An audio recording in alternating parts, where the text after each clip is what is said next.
महाराष्ट्र के लिए बहुत ही दुख भरी खबर लेकर आई। एनसीपी दिग्गज नेता और महाराष्ट्र के डिप्टी सीएम अजीत पवार का विमान हादसे का शिकार हो गया।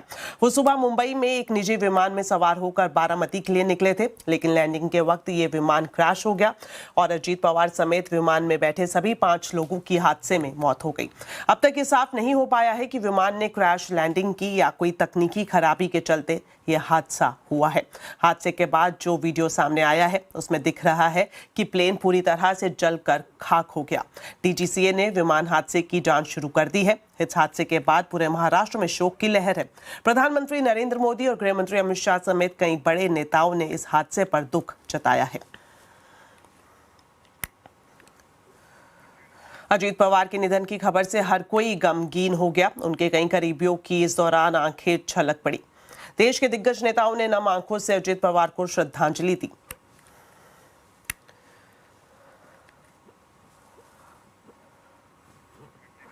महाराष्ट्र के मुख्यमंत्री देवेंद्र फडणवीस ने आज के दिन को महाराष्ट्र के लिए बेहद मुश्किल बताया। उन्होंने अजीत पवार की मौत को राज्य के लिए बड़ा झटका बताते हुए 3 दिन के शोक का ऐलान किया है। उप मुख्यमंत्री और जमीन से जुड़े हुए जननेता श्रीमान अजीत दादा पवार, इनका एक विमान के एक्सीडेंट में बहुत ही दुखद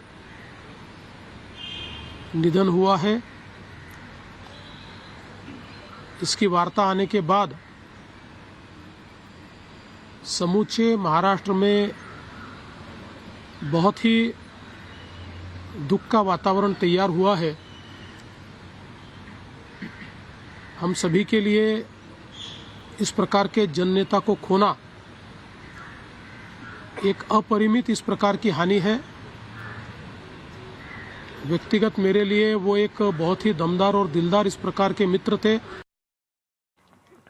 साथ ही महाराष्ट्र के डिप्टी सीएम एकनाथ शिंदे ने अपने सहयोगी अजीत पवार की मौत को गहरा झटका बताया है।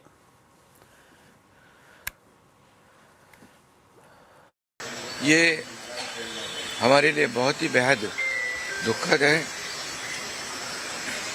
और महाराष्ट्र के लिए भी दुखद है। उनके परिवार के लिए तो बहुत ही दुखद है।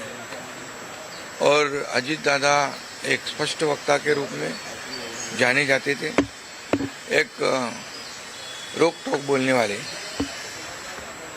देखता हूँ, करता हूँ, ऐसे शब्द उनके डिक्शनरी में नहीं थे। जो होना है वो तुरंत करते थे।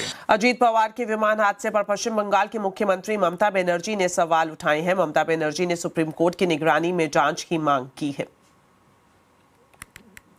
I'm really shocked to see the news. There is no safety and security of the people of this country.